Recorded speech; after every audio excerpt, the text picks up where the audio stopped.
Tout d'abord, donc, je me présente, je m'appelle Philippe Sissoko, je suis directeur des opérations du LCIE, filiale à 100% de Bureau Veritas. Et donc dans le cadre du salon CPEM, donc, on va animer cette conférence et atelier, donc avec une première partie qui sera assurée par moi-même, consacrée à l'IoT, comment l'IoT a besoin d'être sécurisé aux fins des opérations de maintenance et l'apport de l'IoT dans la maintenance. Donc j'en profiterai également pour faire un panorama de toutes les législations européennes qui sont en train de prendre en compte la cybersécurité, comme cela sera le cas dans le cadre du marquage CE. Et voilà, et à travers quelques exemples également, illustrer l'apport de l'IoT dans l'industrie 4.0, dans la maintenance, et notamment dans la maintenance préventive. En gros, le fait que de plus en plus de connectivité soit utilisée, donc nécessite plein de choses. Certaines sont déjà prises en compte dans le cadre du marquage CE, à travers la CEM, à travers la radio, en termes de propagation, en termes de réception. Et vous allez voir à travers un certain nombre de planches et d'explications que je vous apporterai, la nécessité aujourd'hui de prendre en compte cette problématique liée à la sécurité des données, que ce soit en termes de sécurisation, prise de contrôle de l'IoT, mais aussi en termes de données, ce qu'on appelle le privacy, tout ce qui est données personnelles ou données industrielles. Donc voilà, donc le LCIE, c'est une filiale à 100% de Bureau Veritas. On est un organisme de certification et laboratoire d'essai. On réalise des certifications dans le domaine de l'électrique. En fait, tous les produits qui soient électriques, électroniques, s'ils ont de la connectivité, c'est encore de la connexion, c'est encore beaucoup plus intéressant pour nous. Et le LCIE est en mesure de proposer des services globaux qui intègrent également nombre de certifications internationales.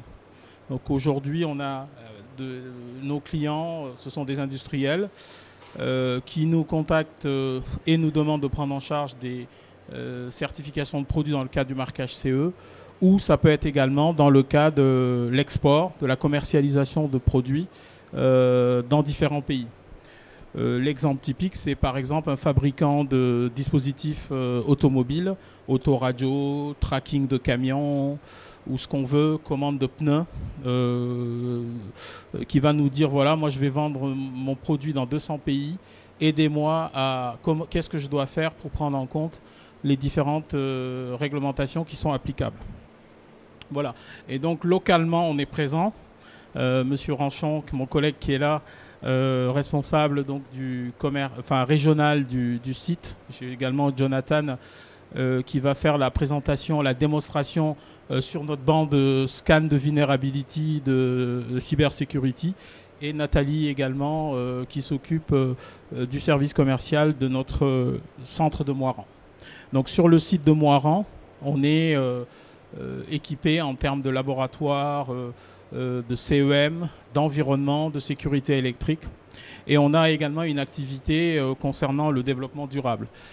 Par exemple, pour parler d'un sujet qui est assez proche de ce dont je vais parler, on s'intéresse de plus en plus au digital en termes de prise en compte au niveau de l'environnement. Voilà, donc là actuellement on est en train de travailler sur un gros projet qui est lancé par l'ADEME qui consiste à, je parle de façon très schématique, mais cartographier l'impact du digital sur l'environnement en termes de consommation. Voilà. Donc je vais démarrer ma présentation. Dans un premier temps, donc, je ferai le pourquoi un peu de l'IoT. Dans un premier temps, je vais planter le décor et donner quelques données macro, des chiffres, voir l'impact sur l'industrie et la maintenance. J'ouvrirai un autre document pour vous montrer quelques exemples qui illustrent bien l'apport de l'IoT. On parle aussi de plus en plus de IoT, industriel IoT. Donc il y a l'IoT qui est vraiment l'Internet des objets qui touche, je dirais, un peu tout jusqu'à la consommation. Et il y a l'industriel IoT qui va davantage concerner les process industriels, mais qui utilisent l'IoT. On verra qu'en termes de sécurité, les niveaux sont complètement différents et le besoin de sécurité peut être complètement différent. Ensuite, je vous présenterai notre vision de la cybersécurité, comment on peut évaluer la cybersécurité d'un IoT ou d'un industriel IoT. Et voilà, et je vous donnerai quelques exemples assez parlants qui mettent en évidence les problématiques de cybersécurité. Et ensuite, Jonathan vous fera une démonstration sur un système Zigbee pour vous mettre en évidence ces différentes problématiques. Donc, comme on le sait et on l'entend souvent, on assiste actuellement à un boom depuis quelques années, depuis, je dirais, les années 2010, on assiste à un boom des connexions. Donc ce boom de connexions, il se traduit par une augmentation des connexions. Donc là, sur ce slide, je présente bien le nombre de connexions, qui n'est pas forcément le nombre d'IoT, hein, puisque donc ça, c'est le nombre de connexions qui augmente. Et on voit que donc d'ici 2025, on parle de 75 milliards.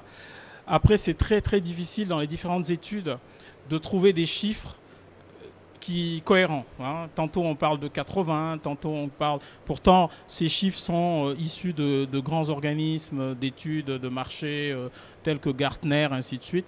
Ils datent, mais bon, on ne trouve pas toujours les mêmes chiffres de façon à la dizaine près, mais on reste dans les mêmes ordres de grandeur. Autre point également qui est important, c'est que cette augmentation de connexion, on regarde, donc quand on s'intéresse aux différentes industries qui utilisent ces connexions, on voit par exemple que le plus gros utilisateur de la connectivity, c'est le smart home, donc tout ce qu'on a dans une maison. La maison devient connectée avec la domotique, avec également tous les objets connectés qu'on a sur soi et qu'on ramène à la maison. Ensuite, on a l'automobile, qui est aujourd'hui très connecté. Bientôt, on aura les véhicules autonomes. On les a également, enfin, on les a, mais ça va se généraliser. Dans l'automobile, on retrouve énormément de connexions, depuis la commande des pneus, l'ouverture des portes, et j'en passe. Le télé-remote aussi, le contrôle de véhicule à distance, télémesure de certains paramètres du véhicule à des fins de maintenance et de monitoring. Ensuite, on va retrouver tout ce qu'on porte sur soi, hein, les montres, les trucs connectés, là, les chaussures, les habits. Enfin, maintenant, il y a pas mal de choses qui sont connectées. Les produits de consommation. Et on voit que l'industrie, celle qui nous intéresse ici à travers ce salon, le manufacturing, il atteint à peu près 6%. Donc c'est quand même assez important. Une autre illustration de l'IoT, mais au-delà de l'IoT, en prenant en compte l'industrie, on se rend compte que l'industrie également s'équipe de plus en plus d'IoT. C'est pour ça qu'on parle de IIoT. Donc beaucoup dans l'industrie aujourd'hui, on va retrouver beaucoup de capteurs qui sont connectés, on va trouver beaucoup de machines qui sont connectées. On a un client qui fabrique des dispositifs en utilisant la technologie LoRa qui va permettre par exemple d'assurer la traçabilité de ces outils. Le tournevis est connecté, la perceuse est connectée, on sait exactement le couple qu'on a utilisé pour serrer une vis, on sait exactement à un instant T retrouver ces objets dans l'atelier. Donc voilà, et il y a aussi pas mal de paramètres, par exemple dans l'avionique, ils ont développé toute une industrie avec des systèmes de connexion entre l'avion, le parking.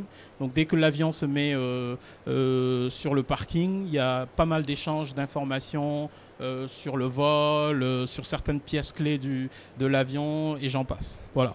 Donc on se rend compte que l'IoT va se développer. à un point où, au niveau industriel, puisque ici, dans ce salon, c'est l'industriel qui nous intéresse, on se rend compte que côté industriel, les choses vont, en 2025, vont à peu près s'équilibrer. Donc jusqu'à présent, l'IoT, c'est-à-dire la partie smart home, automobile, consommation, elle est assez importante. C'est elle qui s'est développée le plus depuis quelques années. Mais on se rend compte qu'avec l'industrie 4.0, l'augmentation des objets connectés dans l'industrie avance à une vitesse vertigineuse. Donc ce qui fait que en 2025, les estimations, les études montrent que le déploiement dans les entreprises sera à peu près moitié-moitié, voire même dépassera l'IoT classique. Donc, qu'est-ce que ça concerne dans l'industrie? Donc, dans l'industrie, l'IoT va concerner beaucoup de choses. Hein. Donc, on parle beaucoup de l'industrie 4.0, donc qui va révolutionner, avec l'IoT, qui va révolutionner les process, les machines, le monitoring, la mesure, la logistique. Donc on voit que dans les applications, si on s'amusait à les classifier par catégorie, donc tout ce qui est logistique,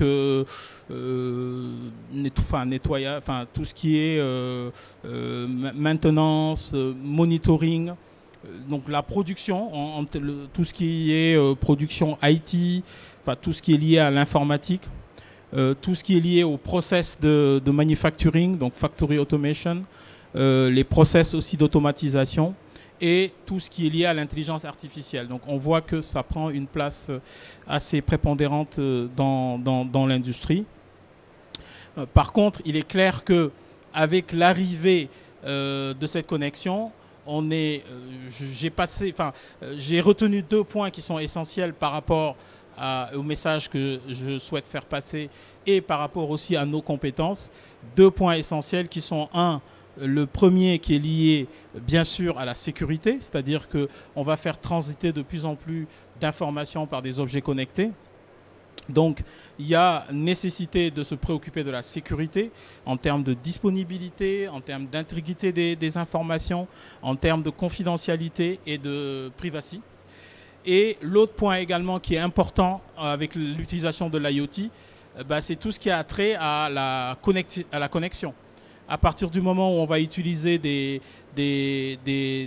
systèmes IoT qui vont utiliser les ondes électromagnétiques pour se propager, on se doit de s'assurer que quand on va envoyer une information d'un point A à un point B, l'information sera reçue correctement.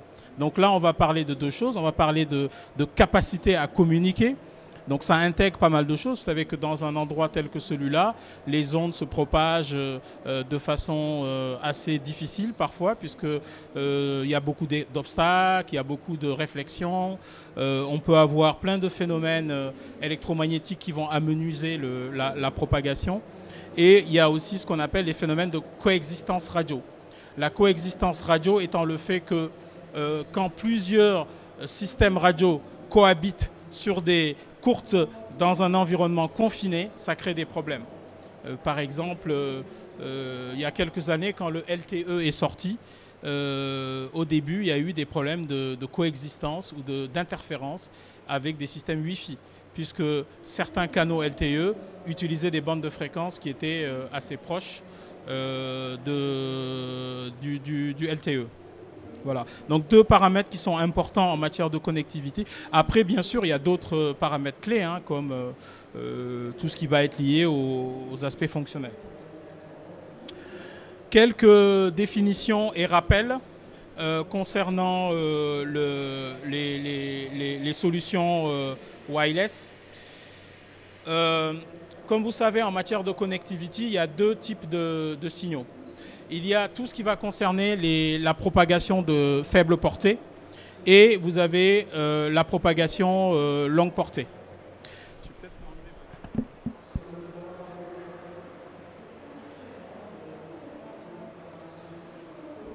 Donc, ce qui est de faible portée, on l'appelle communément short range device. Ce sont les appareils de courte portée. Donc, c'est tout ce qui va concerner les technologies Bluetooth, Wi-Fi, Zigbee, qui vont être NFC qui vont être utilisés dans des environnements avec des niveaux de propagation très courts. Une souris Bluetooth, elle ira guère à plus de 10-15 mètres. Okay, donc ça, ce sont des technologies qui sont très utilisées dans des environnements confinés où la notion de distance n'est pas importante. Et ensuite, en fonction de ce qu'on voudra acheminer en termes d'information, on pourra utiliser du Zigbee, du Wi-Fi, du Bluetooth. Après, ça dépend également de certains paramètres fonctionnels et de l'information qu'on veut acheminer. Ensuite, on a une deuxième catégorie de solutions wireless. La deuxième catégorie de solutions, c'est la solution cellulaire, donc qui va être divisée en deux parties. Donc aujourd'hui, il y a la cellulaire classique, telle que vous la connaissez, GSM, qui a commencé avec le GSM, le Edge, le 2G, le 3G, le 4G, bientôt la 5G. Donc ce sont des solutions de longue portée qui sont sous licence, c'est-à-dire payantes, contrairement aux solutions précédentes qui sont, elles, gratuites. Les solutions de longue portée type cellulaire sont payantes puisqu'il vous faut un opérateur, il faut un abonnement. Ensuite, le gros avantage de ces solutions, c'est la portée. Avec un système GSM ou cellulaire, on peut acheminer des informations de très très loin. Il suffit juste d'avoir un relais à proximité. Et depuis quelque temps, on a vu apparaître aussi des solutions type NB-IoT. Les opérateurs se sont rendus compte que certaines communications de longue distance, telles que par exemple des données de capteurs, des données de maintenance, parfois utilisaient un réseau cellulaire, ce qui est cher, ce qui est aussi... c'est comme si on voulait utiliser un gros tuyau pour faire passer une information minuscule. Autre point également, ces informations qui sont utilisées, ce sont des informations qui ne sont pas très gourmandes en termes de bande passante. Donc on a vu apparaître des systèmes type NB-IoT qui vont utiliser un canal réduit du cellulaire pour faire passer ce type d'informations. Donc ça a commencé comme ça avec le NB-IoT. Et on a commencé à parler de ce qu'on appelle le low range solution, c'est-à-dire le longue portée et large bande. En fait, c'est équivalent à ce qu'on fait avec du Wi-Fi, mais contrairement au Wi-Fi qui est sur des courtes portées, là, étant donné qu'on va utiliser la technologie cellulaire, on arrive à acheminer l'information sur des distances longues. Et la chance a fait que les opérateurs furent raisonnables et ont proposé des coûts beaucoup plus accessibles que ceux d'un opérateur cellulaire classique ou tel qu'on a notre abonnement chez Bouygues, chez Orange ou chez SFR, quoi. Voilà. Donc un gros avantage, c'est-à-dire utiliser la technologie cellulaire pour faire passer des informations pas très gourmandes, ou faire passer aussi des informations de façon très épisodique.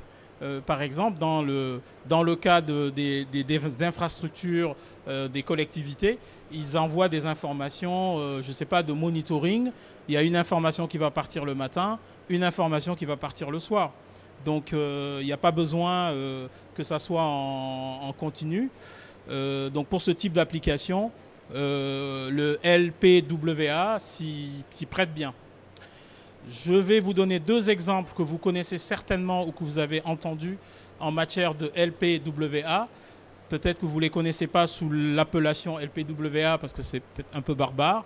Vous connaissez sans doute le LoRa et le Sigfox, qui sont ce type de solutions qui sont utilisées dans le cadre de cette application. Donc voilà, pour vous résumer un peu toute la problématique qui concerne la connexion. Et en résumé, je dirais que la connexion, l'IoT, arrive en force dans l'industrie. Et tous ces différents types de solutions en termes de connexion permettent aujourd'hui un meilleur déploiement. Non seulement un meilleur déploiement, une massification des déploiements, mais également l'utilisation de solutions qui soient beaucoup plus appropriées par rapport à l'usage que l'on va avoir de cet IoT.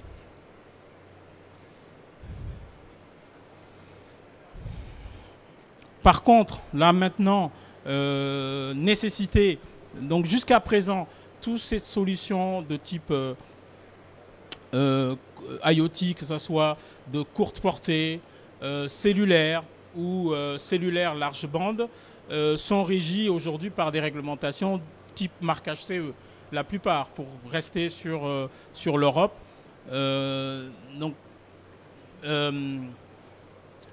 Donc ça veut dire qu'aujourd'hui, si je fabrique un dispositif LoRa, Sigfox, Bluetooth ou Wi-Fi, ou si j'intègre dans mon produit ce type de connexion, je dois passer des certifications qui sont celles du marquage CE.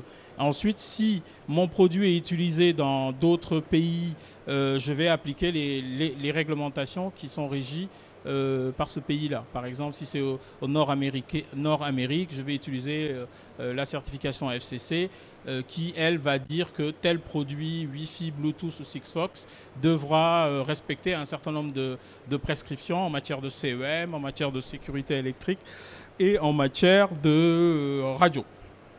Radio, donc connexion, mesure des paramètres de connexion, la puissance émise, la sensibilité, les largeurs de bande, ainsi de suite. Donc tout ça aujourd'hui est bien orchestré et bien régi par des normes et des réglementations qui sont applicables. Cependant, vient maintenant se greffer un nouveau paramètre qui est la cybersécurité. La cybersécurité, il est clair qu'à partir du moment où on va envoyer des informations, que ce soit par connexion ou par fil, et encore plus par connexion, on expose l'IoT à plein de dangers. Et un autre problème aussi auquel on fait face, c'est que la plupart des IoT aujourd'hui qui sont conçus, qui sont disponibles sur le marché, n'ont pas forcément intégré les problématiques de cybersécurité. Et on parle beaucoup, de plus en plus, jusqu'à présent, on parlait de security by design. Donc déjà, pour ces produits, notamment ceux de grande consommation, security par design, on oublie. Par contre, au fur et à mesure qu'on se rend compte des problèmes de hacking, je vous donnerai quelques exemples plus loin, on parle, donc il y a une nouvelle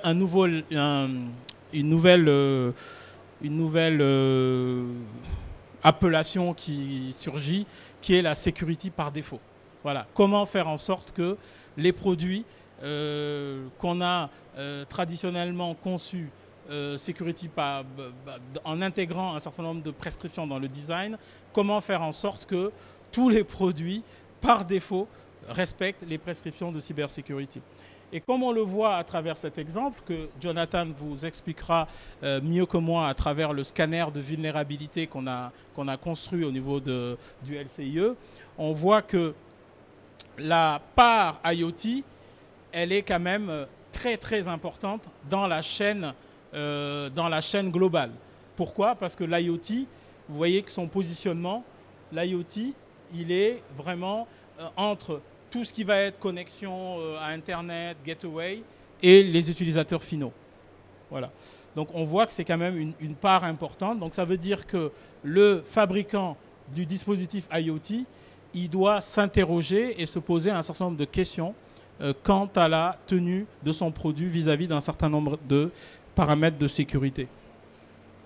Et on voit de toute façon, et vous le lisez dans la presse, je ne sais pas si vous êtes au courant, mais le mois dernier, le 24 et le 25 janvier, il y avait un grand salon de la cybersécurité qui est organisé maintenant depuis quelques années à Lille, dans le Nord.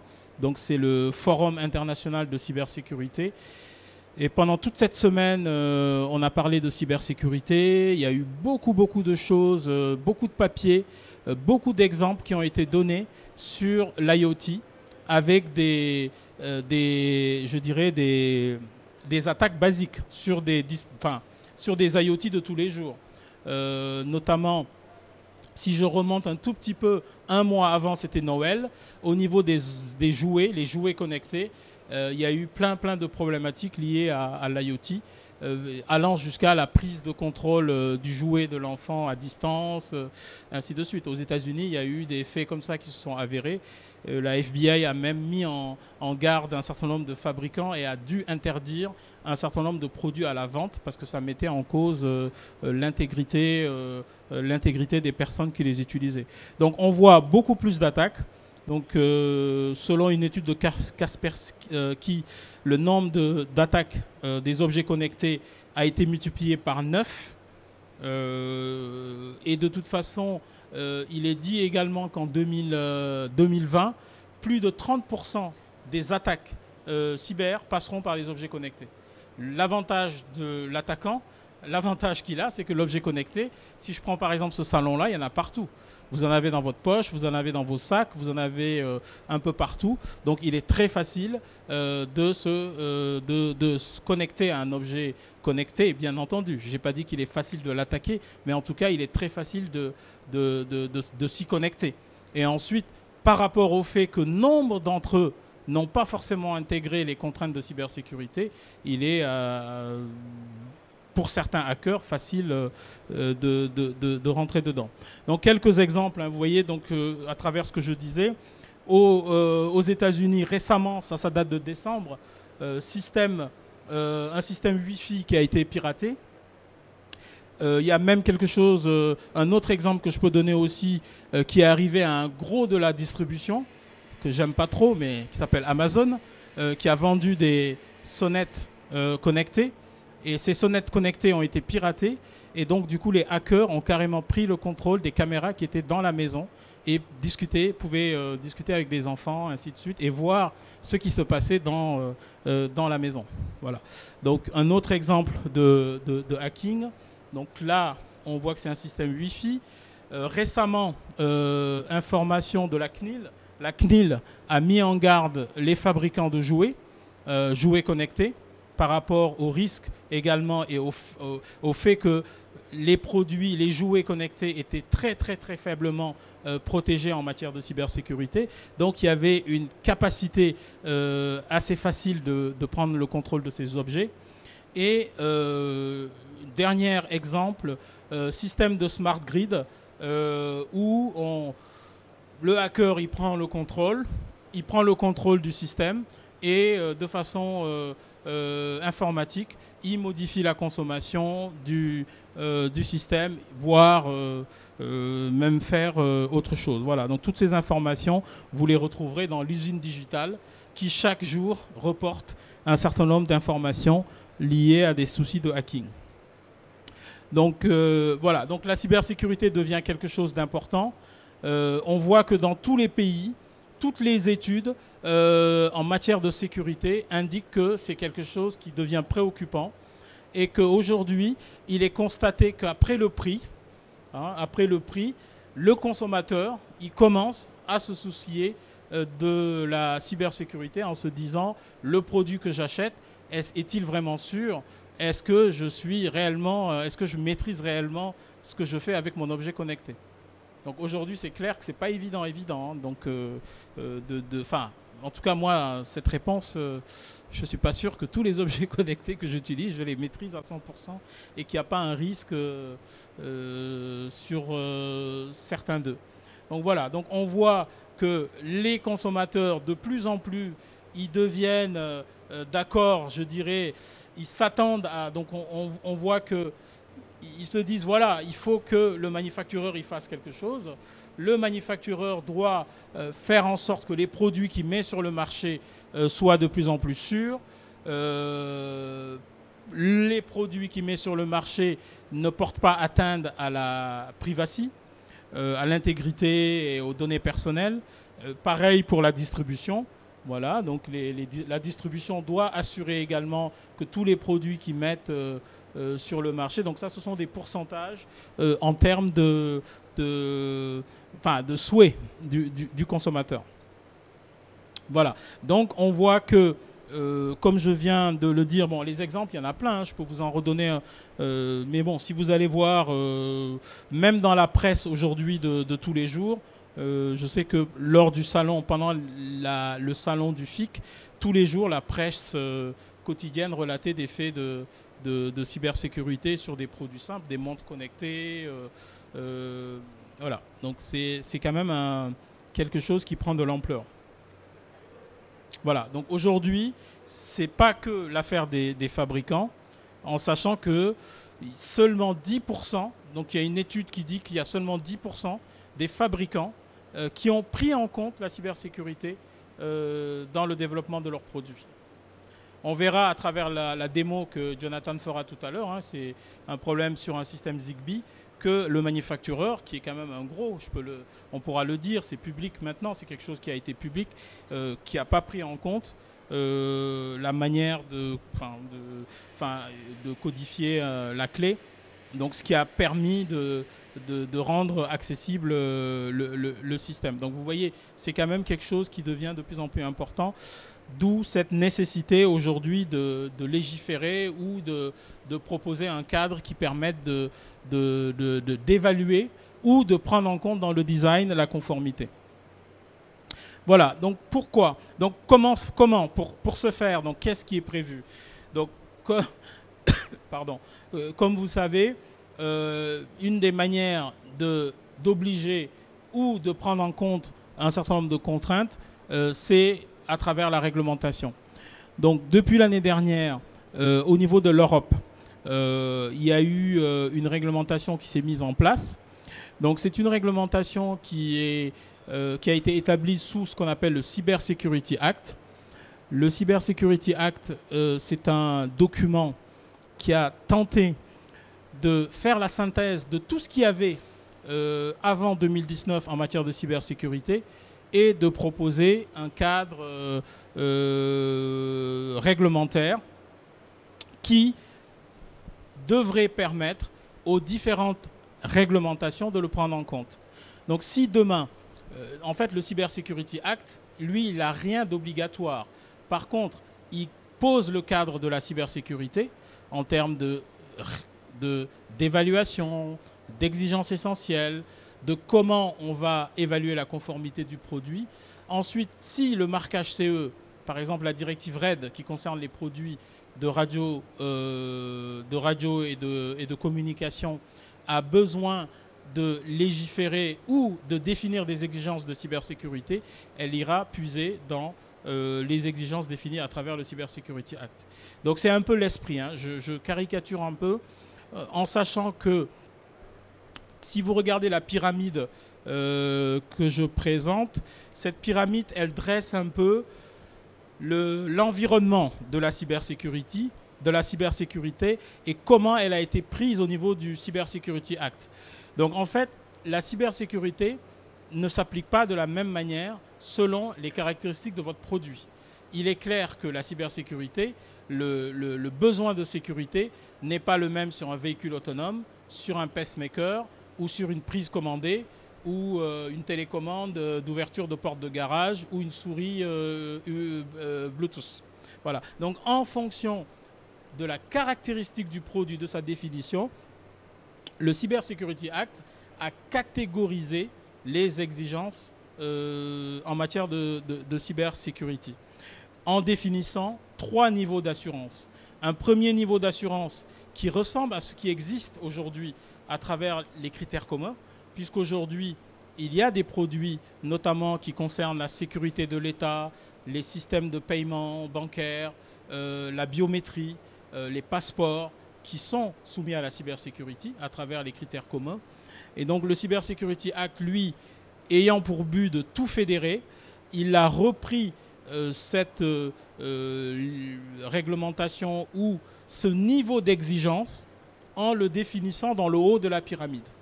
Et ensuite, toute la partie basse de la pyramide, là où je fais un peu de pub, je dis Bureau Veritas, parce que c'est là où nous, on va agir en matière de cybersécurité. C'est là où il n'y avait rien, et même aujourd'hui encore, au moment où je vous parle, il n'y a rien d'obligatoire en matière de cybersécurité.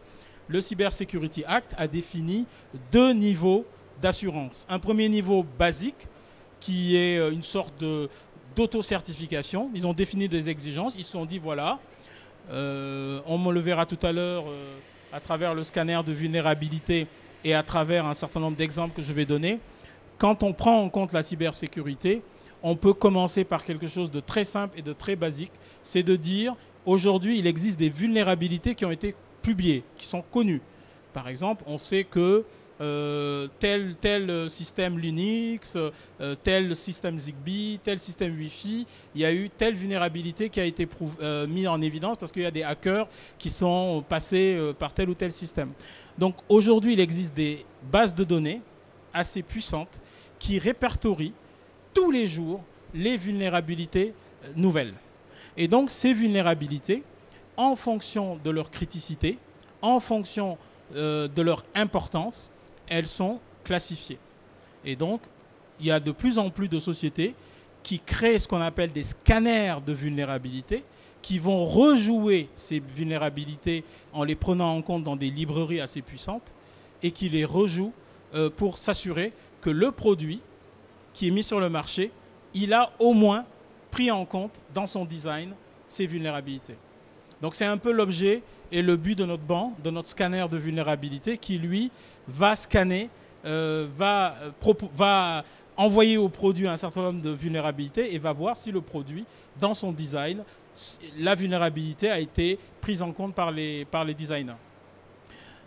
Ensuite, on peut aussi vérifier un certain nombre de choses assez basiques sur, par exemple, l'utilisation des passwords, la mise à jour des firmware, voilà. Donc, en fonction de ça, donc on verra plus tard, on va établir une sorte d'exigence, depuis l'exigence la plus basique jusqu'à l'exigence la plus haute, caractérisant le haut de la pyramide. Par exemple, dans le haut de la pyramide, non seulement on va prendre en compte des exigences dans les critères communs, on va prendre en compte des exigences sur le software, sur la manière de crypter les données, ainsi de suite, mais ça va aller aussi jusqu'à prendre en compte des attaques physiques. C'est-à-dire qu'aujourd'hui, je peux, de façon, acheter un équipement, le mettre dans mon laboratoire, lire les mémoires, et faire du hacking et voir comment le produit a été conçu, comment le produit a été protégé et en fonction de ça, créer des vulnérabilités pour hacker ce type de produit si je suis mal intentionné. Donc dans certaines évaluations de cybersécurité, on va jusqu'à faire des attaques physiques de produits. C'est-à-dire il y a la partie software, mais il y a la partie physique. J'ouvre le produit et je regarde tout ce à quoi un hacker va avoir accès et à partir duquel il pourra retirer des informations importantes vis-à-vis du produit. Donc voilà, donc le Cyber Security Act, c'est ça. C'est un document qui définit 3 niveaux d'exigence en matière de cybersécurité avec le high, le substantial, le basique. Donc nous, ce qu'on a essayé de faire, c'est de dire, voilà, tout ce marché qui n'est pas adressé, qui concerne l'IoT industriel, qui concerne les produits de consommation, on va essayer de voir comment on peut réaliser une évaluation en se basant sur les prescriptions et les niveaux d'exigence définis par le Cyber Security Act en matière de substantial et de basique. Donc cela donne, en s'appuyant sur les exigences clés, donc les exigences clés, ce sont dans le high, par exemple, on va commencer par le basique. Vous voyez dans le basique, le self-assessment. Le fabricant peut lui-même faire la vérification de la conformité. Il peut vérifier que le produit a bien pris en compte dans son design les vulnérabilités publiques, puisque les vulnérabilités publiques sont connues et sont publiées, et que les fonctions de sécurité du produit, certaines fonctions de sécurité ont bien été prises en compte. Par exemple, si vous utilisez un protocole Zigbee, le Zigbee incorpore des fonctions de sécurité, savoir si vous les avez pris en compte ou pas. Ensuite, quand on va monter dans le substantial, donc tout ce qui est applicable pour le basique va l'être en plus de tout ça. Donc là, on va rentrer dans du test. Là, on va dire, OK, on va vérifier pour un produit substantial tout ce qu'on aura fait sur le basique, plus du test, plus également en matière d'évaluation de la conformité, il y a obligation de passer par un organisme tiers qu'on appelle un Competent Assessment Body, un peu comme dans le cas du marquage CE, on va parler de l'organisme notifié. Et ensuite, dans le haut de la pyramide, là, on va monter dans les tests. On va faire du pen test, on va faire du fusing, on va vérifier la robustness du produit, ainsi de suite. Voilà, donc des niveaux d'exigence qui sont adaptés en fonction de la caractéristique du produit. Voilà, donc pour vous montrer, je vais vous montrer un fichier Excel que la Commission européenne a préparé. Bon, je ne sais pas si vous voyez tous, l'écran est assez petit, j'en suis désolé, mais c'est juste un mapping qui a été fait. Je vais essayer de zoomer un tout petit peu pour vous montrer. Vous voyez, donc là, je prends par exemple la directive qui nous intéresse, qui est la directive des produits de radio. Donc ça, c'est la directive aujourd'hui qui régit les produits de radiocommunication. Donc il y a un mapping qui a été fait pour chacune des directives que vous voyez là. La directive, par exemple, la directive CEM, la directive basse tension, la directive machine. Comment ces différentes directives qui sont actuellement applicables pour les produits, comment elles vont être impactées vis-à-vis de la cybersécurité. Par exemple, on voit que dans le cas de la directive RED, la directive RED incorpore déjà des exigences liées à la sécurité, la cybersécurité, mais qui n'étaient pas obligatoires. Donc, on appelle ça en matière réglementaire des actes délégués. Donc, maintenant, avec le Cybersecurity Act, avec le cadre lié à la cybersécurité qui est un peu plus clair, la directive RED est en cours de modification et cette année, il est prévu qu'elle soit modifiée pour que ces articles qui prévoyaient des exigences de privacy, de cryptographie de données, ainsi de suite, soient prises en compte. Voilà. Donc pour chacune des directives actuellement, la directive médicale, vous voyez, il y a des exigences qui sont définies en matière de cybersécurité. Si je viens par exemple à la directive machine, là, elle est en train d'être révisée. Rien n'est encore défini en matière de cybersécurité, mais elle est en train d'être... c'est à l'étude, ainsi de suite. Donc voilà, donc ça c'était juste pour vous montrer comment la cyber va être prise en compte au niveau des différentes réglementations existantes. Voilà, donc après, là je vais peut-être passer assez vite. Donc bien comprendre en résumé que la cybersécurité au niveau européen, elle est régie par le Cybersecurity Act. Le Cybersecurity Act, c'est un document qui propose un cadre avec des niveaux d'assurance basiques, high, substantial.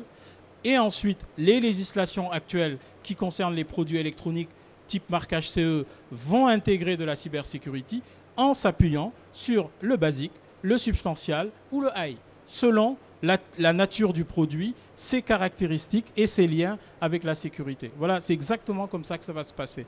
Donc le Cybersecurity Act en tant que tel, lui, n'est pas un document qui va être obligatoire et qui va être appliqué de façon transverse. Les réglementations vont puiser dans le Cybersecurity Act et vont dire, voilà, moi, dans ma législation, je vois, la directive machine, il y a des exigences assez fortes sur la sécurité des personnes. Si une machine est contrôlée en remote, il est clair que si la cybersécurité est prise en compte, ils vont certainement aller chercher minimum du substantial pour être sûr qu'un certain nombre de paramètres, de caractéristiques de cybersécurité seront prises en compte au niveau de la machine. Si vous avez un breaker, un disjoncteur industriel qui pilote l'énergie de toute une tour à la Défense ou un immeuble, il est clair que ça ne sera pas du basique. Ça sera minima du substantial. Voire si l'énergie dans ce bâtiment est clé, ça pourra, dans certains cas, être du high. Par exemple, actuellement, EDF, ils sont en train de réfléchir à tout leur système tout ce qu'ils utilisent, depuis la centrale nucléaire jusqu'à la prise électrique. Ils sont en train de faire une classification permettant de dire tel type de produit pour le transport, pour la distribution, pour la signalisation, pour la production d'énergie. On va appliquer la cybersécurité et là, on va faire du substantial, là, on va faire du high parce que là, c'est critique. Si jamais il y a un problème de hacking et qu'il n'y a plus d'énergie, ça peut mettre en cause un certain nombre de choses. Donc voilà. Ensuite, au niveau du travail qu'on en a fait, on a essayé de comprendre le basique, comment on allait le faire. Donc pour ce faire, on a regardé un certain nombre de législations qui existaient et en fonction de législations, de normes, on a bâti ce qu'on appelle un référentiel en s'appuyant sur ce que je vous montre à l'écran. Et actuellement, au niveau de la normalisation européenne, il y a une norme qui commence à prendre pas mal de place. C'est une norme ETSI qui a été publiée il y a quelques années sous forme de projet et qui aujourd'hui est dans sa version finale. Il y a 15 jours, le Royaume-Uni a décidé de mettre en place de la cybersécurité de façon obligatoire pour les produits de consommation. Il s'appuie sur cette norme.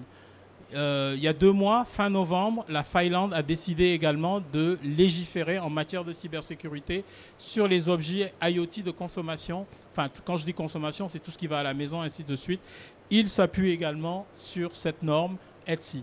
En marge de cette norme, il y a d'autres documents, par exemple comme ce document qui est assez intéressant, l'OAPS 10, qui donne les 10 mesures clés à prendre en compte en matière de cybersécurité sur un produit. Ensuite, le substantial, voilà, donc comme je l'expliquais, on a bâti toute une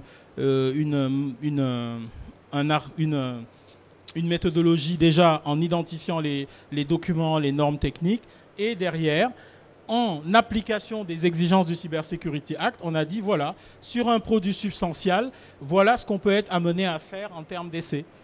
Depuis le scanning des vulnerabilities, du fusing, des pentests, un certain nombre de choses sur les codes, le firmware, ainsi de suite. Et voilà. Donc ensuite, tout ça nous a amené à proposer aujourd'hui une solution. Solution qui est basée sur les 3 niveaux du Cybersecurity Act. Le high, pour l'instant, on ne s'en occupe pas parce qu'on n'en a pas les capacités. Quand on a du high, on travaille plutôt avec un partenaire qui est ici, qui est le LETI, qui est un organisme accrédité et qui est un CESTI, qui est reconnu par l'ANSSI pour pouvoir délivrer des certifications type high, aujourd'hui, qui sont régies sous les critères communs. Par contre, tout ce qui est du ressort du substantiel et du basique, c'est-à-dire les produits de grande consommation, aujourd'hui, on sait comment on pourrait les évaluer à travers un certain nombre de référentiels. La norme ETSI dont je vous ai parlé tout à l'heure, un référentiel qui a été mis en place par un groupe de la Commission européenne, mais qui est indépendant, qui a créé un référentiel pour le substantial. Et il existe également une norme IEC qui est plus applicable à un système qui définit la manière de prendre en compte la cybersécurité sur un système. Dans cette norme, ce n'est pas du test, c'est beaucoup c'est très proche de la sûreté de fonctionnement, mais avec la prise en compte de la cybersécurité. Donc voilà, donc c'est un peu la manière je dirais, de segmenter la partie cyber. Donc ce qui nous a amené, et aujourd'hui, je dis nous, mais les gens qui commencent comme nous, nos confrères qui commencent à proposer des offres en matière de cybersécurité, tout le monde est basé sur cette segmentation-là qui découle des exigences du Cybersecurity Act avec le basique, le substantial et le high. Voilà, donc aujourd'hui, différents types de services. Un service qui peut être adapté pour la grande consommation, un service qui peut être adapté pour les produits de consommation, mais qu'on a classifié, parce que on va voir tout à l'heure que ce n'est pas évident d'appliquer des exigences trop fortes sur un produit qui n'en nécessite pas forcément. Et ensuite, côté industriel et entreprise, des niveaux de sécurité beaucoup plus importants. Donc tout ça nous a amené à établir une classification en se basant essentiellement, je dirais fortement sur la norme ETSI. Donc on a bâti aujourd'hui une classification, classe 1, classe 2, classe 3. Donc c'est le fabricant, à partir d'un questionnaire et d'une checklist qu'on lui met à disposition via lequel il va répondre à un certain nombre de questions, c'est ce qui va nous permettre d'établir une classification. Donc, à partir du moment où on dit que voilà, le produit il est de classe 1, on va dérouler la liste que vous voyez en vert. Si le produit est de classe 2, on va dérouler les essais de la classe 1 plus ceux de la classe 2. Et si le produit est de classe 3, en fait, ça se cumule. Voilà. Et en gros, pourquoi? Parce que c'est important de bien connaître la caractéristique du produit et son lien par rapport à la sécurité avant de dire j'applique de la cybersécurité.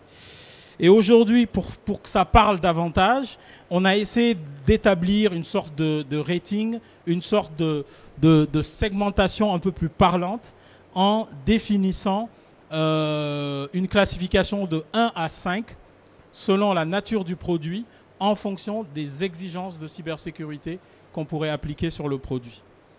Donc voilà en gros comment... donc ce qui veut dire qu'aujourd'hui, si on a un produit industriel, si on a un produit de maintenance, si on a un produit, une montre connectée, on est capable, à travers le questionnaire et le checklist, de le mettre dans une des cases. Et à partir du moment où on l'a mis dans une des cases, on applique les exigences qui vont bien. Donc voilà comment ça se passe en matière de cybersécurité.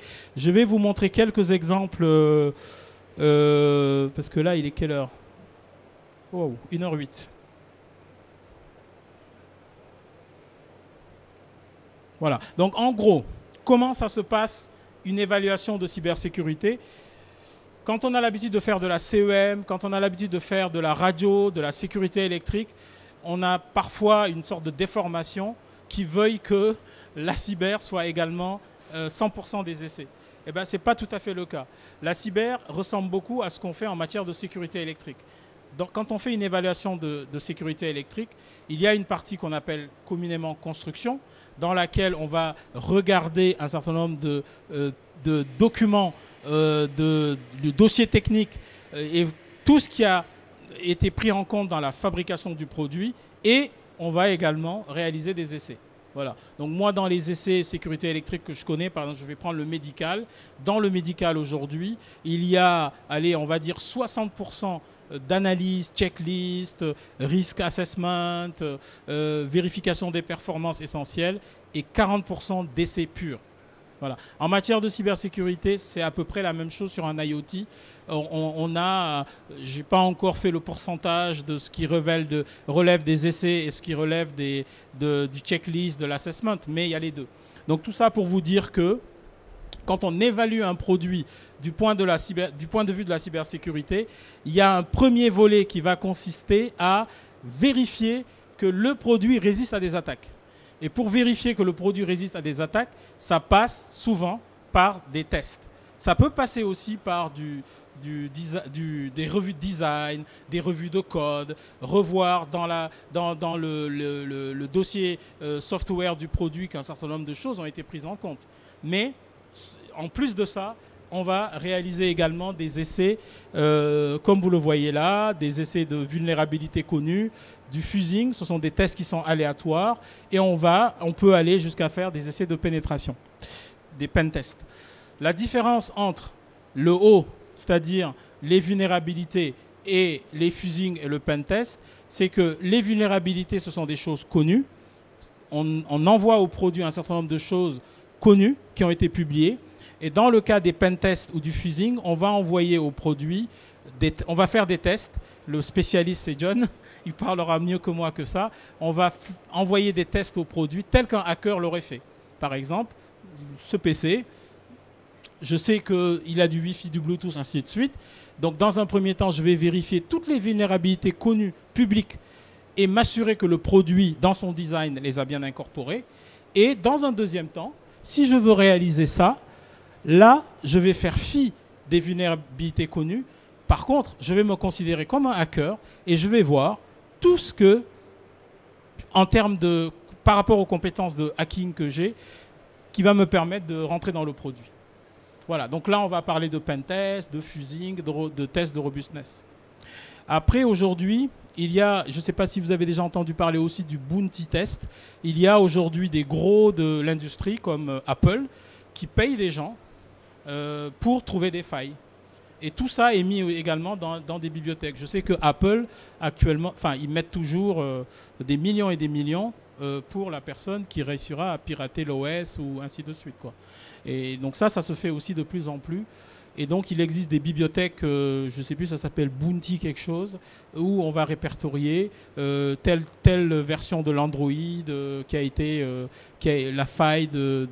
faille qui a été mise en évidence pour telle ou telle version d'un produit.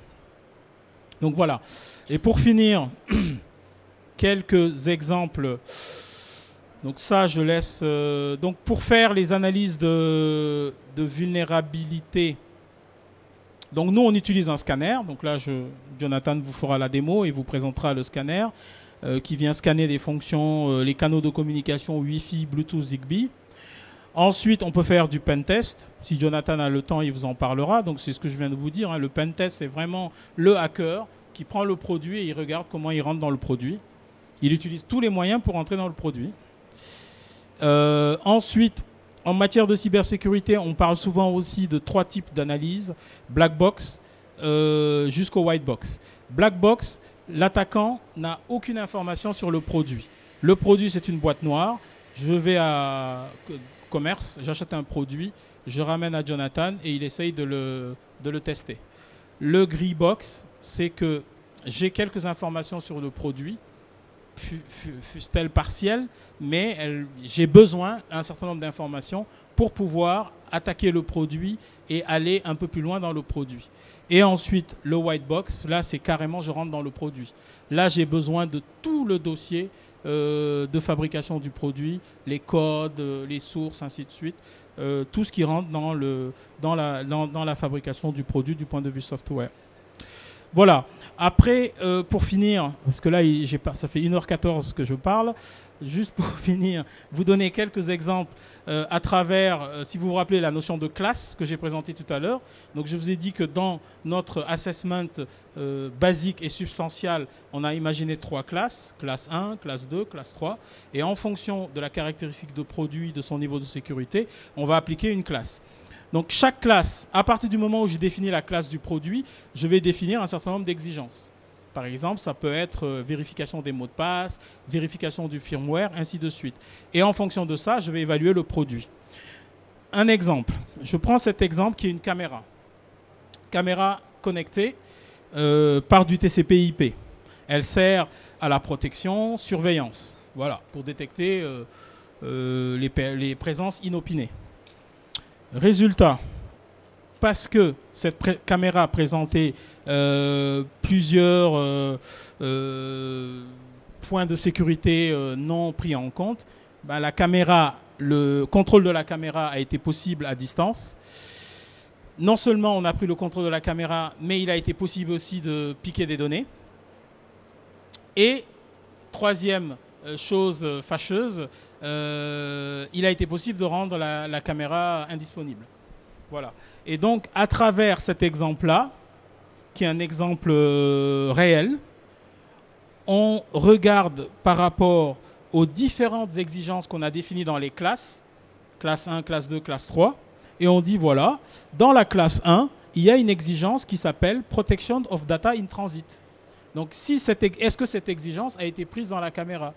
Et manque de peau, cette exigence n'a pas été prise. Parce que si cette exigence avait été prise, il n'aurait pas été possible de prendre en compte ou d'avoir accès à un certain nombre de data. Et donc, en fait, à travers cet exemple-là, on essaye de façon didactique, en prenant une exigence de la cybersécurité, on met en évidence ce que cette exigence de la cybersécurité apporte. Et derrière, ça nous permet de pouvoir dire cette exigence, elle est essentielle si on veut que la caméra soit sûre. Voilà. Donc, ainsi de suite. Donc là, on a pris 2 exigences. Par exemple, la première, c'est sur les données. La deuxième, c'est sur les surfaces d'attaque. Comment on peut minimiser la protection ou l'exposition des surfaces d'attaque. Donc ça, Jonathan le présentera à travers la démo et le scan qui concerne les surfaces d'attaque. Ensuite, tout ce qui est lié à l'authentification, des moyens de contrôle d'accès de la caméra, la protection des données, la résistance par rapport aux vulnérabilités. Donc vous voyez, c'est un certain nombre d'exigences. Et en noir, vous avez le nom de l'exigence et en rouge, vous avez son explication. Et in fine, en faisant ces 3 essais, on se rend compte que la caméra a été prise, on a pris le contrôle de la caméra à distance. Le problème de la gestion des mots de passe n'était pas très bien sécurisé, donc ce qui a permis de changer les mots de passe pour permettre l'accès à certaines fonctionnalités du produit. Et voilà, donc il y a eu un certain nombre de choses qui ont été rendues possibles en termes d'attaque du produit. Et si les exigences telles qui sont définies dans la norme ETSI et qu'on a repris à travers notre assessment avaient été prises en compte, on peut dire que, enfin un peu pas trop péremptoire, mais on peut dire qu'on aurait au moins limité la prise de contrôle de cette caméra à distance. Voilà, donc en gros c'est ça, c'est ce qu'on fait et c'est ce qu'on va vérifier pendant les essais. Un deuxième exemple, et je ne vais pas tout détailler parce que là je pense que j'ai assez parlé, un système de verrouillage de porte, et ça c'est arrivé à un gros de la distribution qui a dû retirer toutes ces serrures connectées du marché. Pourquoi? Parce qu'il y avait une faille qui permettait de hacker et d'ouvrir la porte. Voilà, et là, en analysant le pourquoi du comment, pareil, on prend en compte un certain nombre d'exigences de cybersécurité et on regarde comment ça a été pris en compte.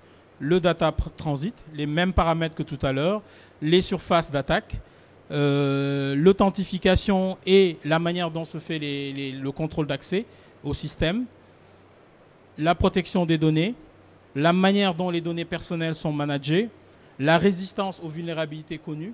On voit que tout ça n'a pas été pris par ce dispositif de verrouillage de porte. Et derrière, donc, ce qui a rendu le système vulnérable. Voilà, donc quelques exemples, on en a d'autres. Et aujourd'hui, on est en mesure, pour chacune des exigences de cybersécurité, de mettre en évidence la manière dont on va l'appliquer sur un produit donné. Le plus gros travail maintenant qui reste à faire et à maintenir de façon, je dirais, durable, c'est la mise à jour de toutes ces vulnérabilités et surtout, en parallèle, les prendre en compte dans notre banc de vulnérabilité. Voilà. Donc en gros, si je résume, la cybersécurité, c'est quelque chose qui devient incontournable et indispensable, surtout dans le monde de l'industriel qui va, comme on l'a vu tout à l'heure à travers les données, qui va être, je dirais, 50-50 par rapport à l'IoT. Donc ça veut dire que dans l'industrie, dans la maintenance, autant l'IoT va apporter, autant il va falloir faire attention également aux risques de hacking. Et pour ce faire, des législations sont en cours au niveau de l'Europe à travers le Cyber Security Act et ces législations vont être déclinées à travers les réglementations qui s'appliquent aujourd'hui sur les produits IoT, tels que le marquage CE. Toute la difficulté maintenant est de proposer des exigences techniques qui soient adaptées aux caractéristiques de produits et la sécurité. C'est-à-dire ne pas, je dirais, faire du pentest quand ce n'est pas nécessaire, ne pas faire des attaques physiques quand ce n'est pas nécessaire.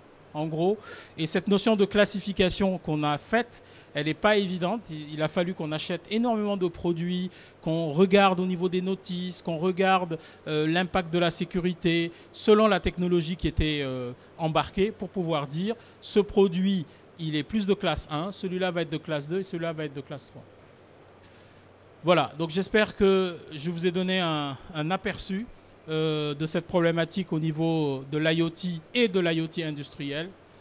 Je vous remercie pour votre attention. Si vous aviez des questions, soit vous les posez maintenant ou après Jonathan. Voilà, je vous... Merci. Donc bonjour à tous, donc, je m'appelle Jonathan Pauque, donc, je suis en charge du développement de l'activité cybersécurité au LCIE. Donc là je vais vous présenter un outil en fait qu'on a développé dans le... Ouais, ok.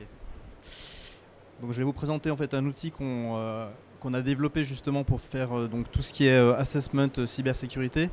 Donc c'est un des outils qu'on va utiliser, ce ne sera pas le seul, mais notamment sur toute la partie canaux de communication. C'est relativement important parce que c'est souvent en fait un des premiers points d'entrée en fait sur beaucoup d'attaques informatiques et notamment sur tout ce qui est IoT. Donc il y a eu des exemples qui ont été donnés en fait par Philippe.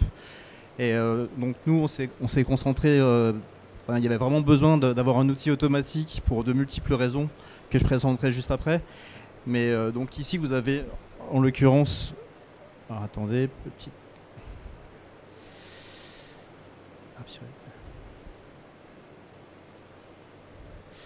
Donc là, vous avez la surface d'attaque d'un produit IoT. Donc vous avez notamment donc, le produit qui va... Vous avez donc le produit qui va... IoT qui va communiquer au travers de différents canaux de communication comme le Wi-Fi, le Zigbee. Donc ça, c'est la première surface d'attaque. Ensuite, vous avez l'interaction des applications que vous pouvez retrouver sur un smartphone. Et donc, vous avez toute la partie applicatif qui peut être aussi un des points d'entrée, en fait, où notamment vous pouvez avoir des attaques. Donc en fait, l'IoT, vous avez un ensemble, une surface d'attaque qui est assez large. Ah oui.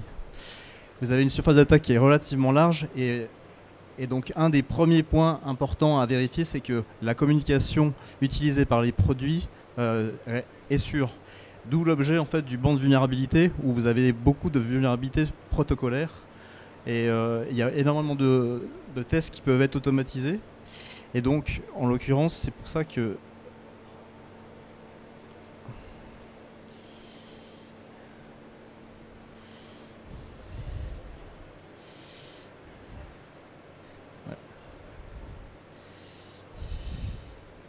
c'est le début. Ouais. Donc PSCAN, du coup, il y avait vraiment en fait un besoin d'avoir. Donc déjà, c'est un scanner de vulnérabilité, donc qui va vérifier les vulnérabilités connues.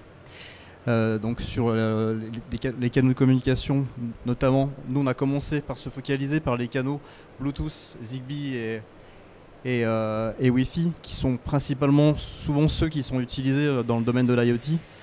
Donc on avait besoin en fait également en fait pouvoir pas forcément vérifier uniquement les CVE, donc les vulnérabilités qui ont été découvertes, mais aussi les problèmes d'implémentation que vous pouvez retrouver en fait sur les produits. Donc notamment, je prends l'exemple de Bluetooth Low Energy, vous avez la possibilité de pas forcément profiter de toutes les fonctions de sécurité déjà existantes, et l'outil va vous permettre de mettre en évidence effectivement peut-être une configuration obsolète que vous avez faite de Bluetooth et qui peut-être est existante sur votre produit, mais que vous n'avez pas forcément pris en compte sur votre device. Donc en l'occurrence, ici, l'objectif c'est aussi de vous alerter, vous dire, voilà, là vous avez peut-être la possibilité de la configurer différemment, et donc c'est aussi un moyen, si vous voulez, pour vous de monter en puissance au niveau cyber, sans forcément être obligé de faire un patch ou quoi que ce soit. Enfin, il n'y a pas que des vulnérabilités, il y a aussi l'intégration du paramétrage de vos canaux de configuration.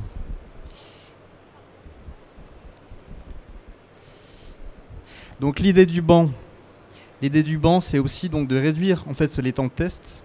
Enfin, vu que vous avez un système qui est automatique, en fait, ça va vous permettre également de pouvoir faire de reproduire en fait les tests, de favoriser en fait la reproductibilité. Donc ça, c'est hyper important qu'on fait une évaluation. Si par exemple vous avez fait un correctif, il faut pouvoir être sûr de refaire le test dans les mêmes conditions.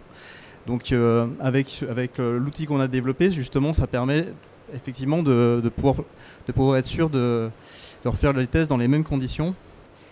L'idée également, c'est de pouvoir avoir un produit qui est évolutif, c'est-à-dire on va suivre toutes les vulnérabilités qui sont critiques sur les canaux de communication et d'enrichir la base de données de telle manière à ce que vous puissiez, après coup, éventuellement repasser le produit s'il s'avère qu'il y a une vulnérabilité qui a été détectée et qui est critique, repasser le produit sur le banc et de pouvoir vérifier que derrière, votre produit n'est pas exposé à cette vulnérabilité.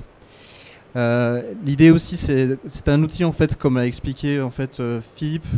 Là, on est vraiment sur une approche boîte noire, c'est-à-dire que le produit, on a un minimum d'informations. Et donc là, on va émuler un petit peu les différentes étapes d'un pen test. Il y a différentes étapes en fait que je décrirai juste après, où ne connaissant pas les informations liées au produit, on va faire une prise de connaissance de ce qu'expose le produit. Et une fois qu'on aura ces informations-là, ça va nous permettre de paramétrer les tests de telle manière à pouvoir vérifier la présence ou non des vulnérabilités qui sont présentes dans la bibliothèque de tests qu'on a avec PSCAN. Donc en fait, c'est une librairie. Donc la librairie de tests est PSCAN, donc elle a été développée en fait en partenariat avec le LETI CEA, qui est un des gros acteurs en fait sur la cybersécurité. Et donc c'est avec leur partenariat donc du coup qu'on a enrichi toute la librairie de tests. Donc principalement, nous, pour commencer, donc, comme je vous l'ai dit, en fait, on est focalisé sur les trois canaux de communication, donc Bluetooth, Zigbee et Wi-Fi. Donc là, vous avez les specs voilà, donc pour le Bluetooth de BLE 4.0 à 5.0. Et donc là, c'est à peu près, on a fait un mapping de toutes les technos et toutes les versions de ces trois canaux. Et donc là, typiquement, voilà, donc en termes d'information, on va avoir besoin, par exemple, pour le Bluetooth, du manuel utilisateur, avoir des informations également sur les profils que vous utilisez pour le Bluetooth, de telle manière à vérifier que c'est bien ceux qui en production ont été établis, qu'on n'a pas forcément des services qui sont utilisés par exemple pour du debug ou pour du dev par exemple. Donc si vous avez laissé un profil exposé, ben voilà, c'est un moyen également de vérifier que c'est pas le cas. Donc comme je l'ai dit précédemment, donc on a toute une librairie de tests en fait pour ces trois canaux. Donc nous on a documenté ça d'une manière assez exhaustive, avec notamment le critère sur lequel on s'appuie pour déterminer que le test il est fail. Le test également mettre en évidence quelle faiblesse et quel risque en fait ce test met en évidence, et ainsi pouvoir faire aussi le lien avec toutes les références des différents, en fait notamment les qui a découvert la vulnérabilité, la source etc. Donc c'est aussi un moyen pour vous d'avoir un maximum d'informations lors d'un assessment pour voir aussi pour pouvoir corriger le problème, etc. Parce que bien souvent les sources, il y a un moyen, souvent il y a souvent une explication de comment mitiguer le problème qui a été détecté. Donc ces informations-là, c'est des informations qui seront présentes dans le test report, qui vous permettra ensuite de corriger et patcher le produit. Donc pour finir la petite introduction, là c'est en gros les différentes étapes par lesquelles va passer l'outil. Et donc ça va commencer par une étape de création de l'évaluation. Donc là c'est tout le renseignement des informations business pour commencer l'évaluation. Ensuite vous avez une première étape qui est l'étape de découverte. Donc ça c'est ce qu'on retrouve dans un pentest, c'est-à-dire c'est l'acquisition d'informations nécessaires notamment ici pour pouvoir paramétrer les tests. C'est-à-dire qu'on a besoin, par exemple, pour le Bluetooth, d'indiquer l'adresse du device qu'on va attaquer, notamment. Et donc, pour différents canaux, il est nécessaire d'avoir un certain nombre d'informations. Donc, cette phase-là va vous permettre justement d'acquérir les données nécessaires. Ensuite, test plan de création, typiquement, c'est ici qu'on va choisir les tests qu'on va vouloir jouer. Donc, soit on fait une évaluation complète de tous les tests existants sur un canal, ou par exemple jouer simplement les tests qu'on a peut-être échoué la fois d'avant, et donc du coup vérifier si le patch que vous avez appliqué du coup a été efficace. Donc après on verra en détail du coup directement sur Pescan. Et la phase suivante, c'est la phase d'exécution du test. Et ensuite les dernières étapes sont celles où on va générer le rapport de test tout bonnement, voilà. Donc l'objet de la démo, donc je vais faire une petite description pour que vous compreniez bien un petit peu l'écosystème du test. Donc ici vous avez le scanner de vulnérabilité. Donc là vous allez retrouver en fait les différents. Donc en fait la composition du banc, typiquement vous avez une tête d'accès par canal de com. Ce banc est connecté en fait à un ordinateur. Vous avez donc le logiciel qui est en fait un framework web, qui va en fait interagir et communiquer avec les différentes têtes d'accès. Et le cœur en fait de Pescan, c'est la librairie de test qui est en fait directement dans le logiciel. Et donc vous allez directement en fait pouvoir piloter et envoyer les différentes frames par Zigbee, et par ce biais-là, donc on va paramétrer les tests pour directement en fait venir interagir avec l'adresse notamment du correspondant avec le device. Donc par exemple ici on a l'exemple que j'ai montré juste avant. Par exemple ici j'ai mis en évidence un des tests notamment sur Wi-Fi, où là par exemple on va générer en fait un point d'accès Wi-Fi, et en fait on va on a paramétré au préalable, par exemple, le produit qu'on veut tester. Et en fait, le produit va essayer de se connecter en fait à Pescan. On va analyser toutes les trames et par ce biais-là, on va pouvoir également détecter par exemple l'attaque crack, qui est une des vulnérabilités les plus très critiques sur le Wi-Fi. Et donc il y a différentes manières d'interagir avec le produit. Et en fait, du coup, sur ce banc-là, on va pouvoir faire donc toutes ces différentes interactions, faire aussi des tests d'injection. Donc je vais vous montrer, je vous expliquerai après donc le principe. Donc en l'occurrence ici, le produit sous test, donc là typiquement on est complètement décorrélé, c'est-à-dire par rapport au scanner. Ici on a l'émulation faite d'un réseau domestique avec des ampoules connectées qui sont connectées en Wi-Fi avec donc à l'intérieur en fait de la boîte là vous avez notamment, donc vous avez sûrement déjà eu l'occasion d'utiliser ce type de système. Donc vous avez en fait une box qui est connectée en fait sur un réseau local. Là notamment on a on a un réseau local Wi-Fi en fait qui va me permettre moi de me connecter avec mon smartphone et de pouvoir en fait piloter les ampoules connectées. Donc là typiquement c'est vraiment pour simuler en fait donc chez un particulier. Donc là j'ai complètement le contrôle avec donc une application des différentes ampoules. Et donc là, en l'occurrence, Pescan n'a aucune authentification sur le réseau Zigbee. Il est complètement décorrélé. Donc ça c'est bien de le comprendre. Ici vous avez 3 ampoules.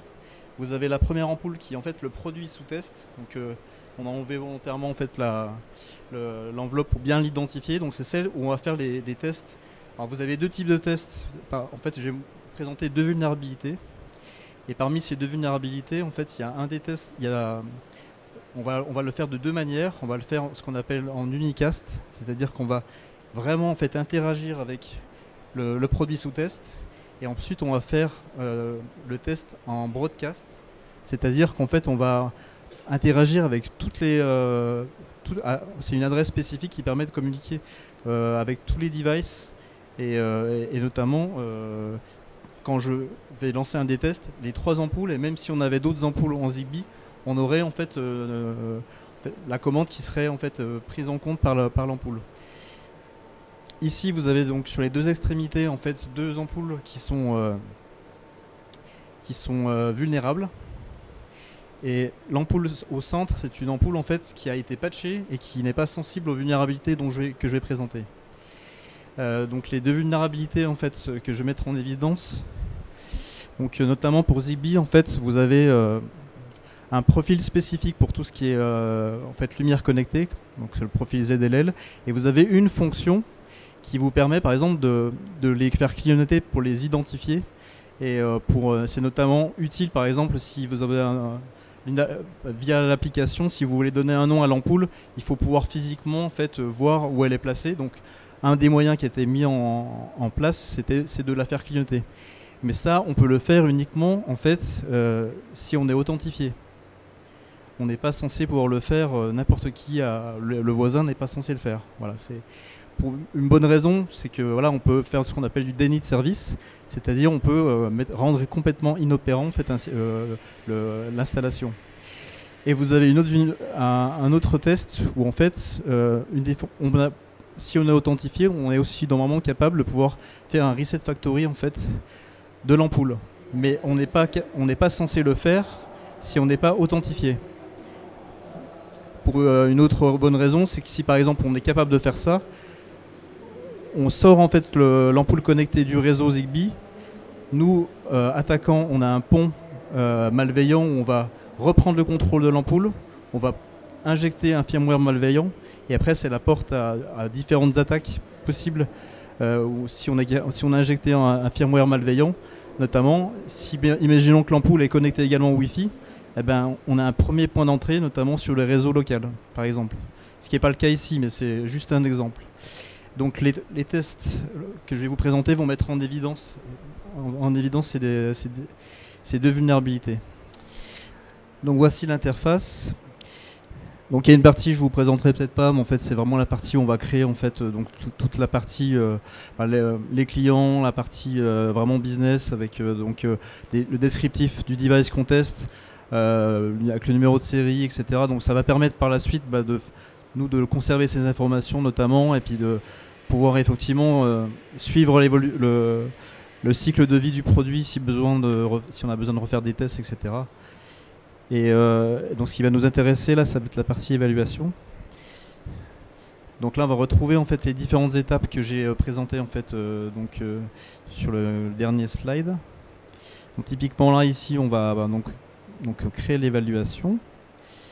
Donc une fois qu'on est ici on va retrouver donc les différents steps. Donc la première étape va consister en fait à lancer donc la phase de découverte. Donc là, ce qu'on va retrouver dans le cadre du Zigbee, ça va être les adresses des 3 ampoules qu'on a ici. On a aussi le concentrateur Zigbee. Donc en fait, tous les devices Zigbee du coup même du salon, on devrait les retrouver ici. Bon, il se trouve que moi j'ai l'adresse MAC, donc là c'est juste pour vous montrer le principe, mais vous pouvez également collecter des informations comme le type de version de Zigbee, le canal utilisé, donc ça c'est aussi important, il faut se mettre sur le même canal, notamment lorsqu'on paramétrera les tests juste ensuite. Alors, la phase de découverte, donc là on va lancer la phase de découverte, donc là on a le paramétrage des canaux, donc là on va scanner sur les 26 canaux.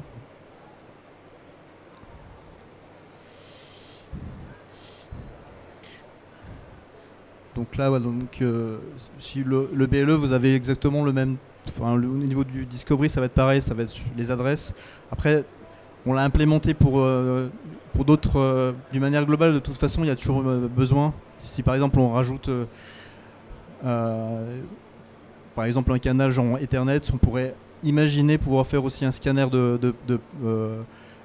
les ports de communication notamment et des outils comme Nmap, on pourrait les intégrer notamment, si vous connaissez, directement dans Pescan. Donc c'est une étape qui est quasiment obligatoire pour du pentest. Donc on en a suivi un petit peu la même méthodologie en termes au niveau des étapes. Donc là vous avez donc un listing des différents devices qui ont été détectés sur Zigbee.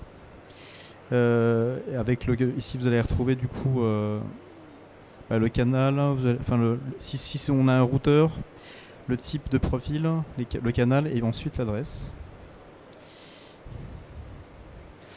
Donc ensuite vous avez l'étape d'après, donc c'est celle où en fait on va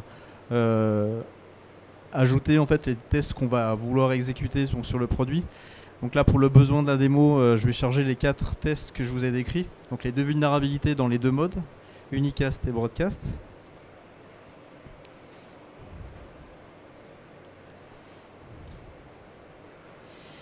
Donc ici vous allez retrouver là-bas, on a la possibilité de paramétrer donc chacun de vos tests. Donc vous allez choisir le canal sur lequel vous allez donc faire le test. Donc ça c'est toute la phase préliminaire qui vous l'a indiqué. Et ici donc vous avez l'adresse de l'ampoule qui est complètement à gauche, qui va être vraiment le device sur lequel on va vraiment faire les tests. Donc ensuite on lance le programme de test. Et donc là, certains tests sont complètement automatiques où il n'y a pas d'interaction avec l'opérateur. Il se trouve qu'ici, pour chaque test, il y a une interaction de Pescan avec l'opérateur de telle manière à pouvoir apporter un feedback. Notamment ici, il y a un aspect visuel où en fait, si on voit une interaction avec le produit, on va le voir par le biais d'une variation de lumière. Après, ça peut être n'importe quoi d'autre, mais en l'occurrence, sur ce type de test, donc c'est pour ça qu'ici vous avez un message comme quoi soyez vigilants, on va lancer le test. Donc là je fais OK. Donc là vous voyez le produit, en fait c'est la première vulnérabilité que je vous ai expliqué. On active la fonction TouchLink qui permet d'identifier donc l'ampoule connectée. Simplement c'est que là je ne suis pas authentifié avec Pescan. C'est-à-dire je ne suis pas censé pouvoir prendre. Là j'ai un contrôle qui est d'une certaine manière où je pourrais lancer le test en permanence et là l'ampoule est complètement inopérante et l'utilisateur ne peut plus l'utiliser. Donc là on est vraiment sur une attaque type déni de service. Donc là l'opérateur doit interagir et doit indiquer s'il a vu quelque chose. Donc là, c'est le cas. Et donc là, le verdict était passé en fail, parce que voilà, normalement, on n'est pas censé voir quoi que ce soit. Ensuite, vous avez un test. Donc là, c'est le même test, mais en broadcast. Donc c'est pour ça qu'on a les deux ampoules. Et donc normalement, là, ce qui va se produire, c'est que vous allez avoir les deux ampoules qui vont clignoter, mais pas celle du centre. Parce que là, il faut bien comprendre qu'en broadcast, même celle du centre reçoit la commande. Étant donné qu'elle est patchée, là, vous pouvez voir en fait que les deux ampoules vulnérables interagissent, mais celle du centre qui a été patchée, eh ben, ce n'est pas le cas. Donc là, la même chose, on renseigne comme quoi effectivement on a vu une interaction en broadcast, et donc du coup on a clairement une non-conformité. Et ensuite, donc là on va refaire le même test en unicast et en broadcast, et là en fait on va faire un reset factory sans authentification. Donc là c'est la première phase d'une attaque pour qu'un attaquant reprenne le contrôle de l'ampoule. Donc là on n'a plus du tout de contrôle, on est complètement sorti du réseau, et potentiellement on est même capable de pouvoir injecter un firmware malveillant. On peut voir qu'il y a certaines complexités, notamment un firmware est chiffré, il faut avoir la clé, mais on a vu récemment qu'il est possible de récupérer la clé par de multiples manières. Enfin, si on fait du reverse engineering, on est capable sans doute de pouvoir forger un firmware et par cette vulnérabilité pouvoir l'injecter, et ça peut être le premier point d'entrée pour rentrer sur un réseau. Donc là notamment, donc là il y a un timeout. Donc là on a vu que l'ampoule s'est resetée. Donc typiquement sur ce type d'ampoule, quand elle passe au orange faiblement là, typiquement là si je fais le contrôle, alors croyez-moi sur parole, mais là je peux plus du tout l'allumer, elle est plus du tout sous mon contrôle. Donc là c'est potentiellement n'importe qui a une passerelle équivalente peut se reconnecter dessus et prendre le contrôle. Donc là j'indique comme quoi elle a bien été resetée. Et donc là on fait le même test en broadcast. Bon, il aurait fallu avoir une ampoule en plus vulnérable là, pour vraiment voir que les deux ampoules supplémentaires sont prises en compte, sachant que l'autre est déjà reseté, donc on verra pas la différence, mais en l'occurrence l'autre ampoule normalement va être reset. Et donc là elle passe en orange, et donc là elle est complètement sortie du réseau, et n'importe qui peut se reprendre le contrôle de l'ampoule. Donc là de la même manière, donc j'indique à Pescan comme quoi le test est fail. Et donc là l'exemple était sur Zigbee parce qu'il y a pour la démo pour ajouter un côté visuel. Donc là on a vraiment plus un test où on fait de l'injection, c'est-à-dire qu'on peut avoir des tests notamment pour Wi-Fi où le test en automatique va vous mettre un verdict comme quoi il y a une vulnérabilité, mais simplement c'est que derrière il interagit à un niveau on ne voit pas, mais en l'occurrence on va notamment pour le Wi-Fi sur lequel je vous ai présenté, il y a une phase au départ d'une authentification où on a ce qu'on appelle le four-way in-check. Et typiquement, on va interagir sur ces messages et voir en fait la réaction du produit. Et donc là, on aura un résultat automatique sans qu'il y ait d'interaction avec l'opérateur. Voilà.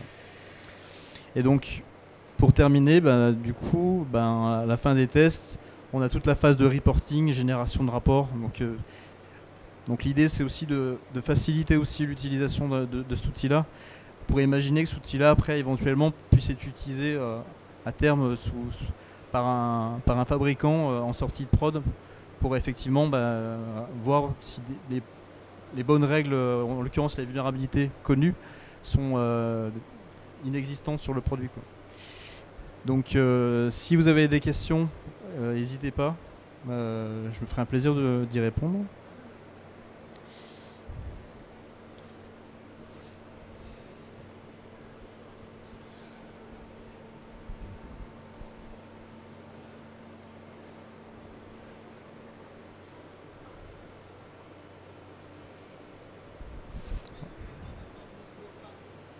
Comment ?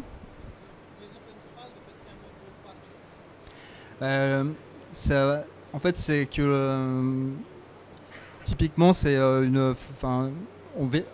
vérifie si cette vulnérabilité aussi est prise en compte dans ce mode-là. Donc c'est aussi une manière de vérifier. On vérifie les deux modes par défaut pour être sûr peut-être que certains produits ne seront sensibles peut-être que uniquement si on communique en unicast. Donc du coup nous on fait quand même les deux tests pour être certain que dans les deux modes la vulnérabilité n'est pas présente. Voilà.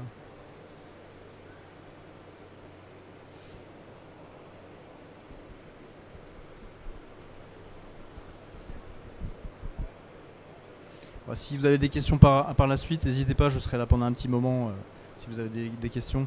Après, globalement, ici, c'est un des outils. Après, l'idée, le schéma d'évaluation qui vous a été présenté, parce que là, c'est vraiment la partie protocolaire.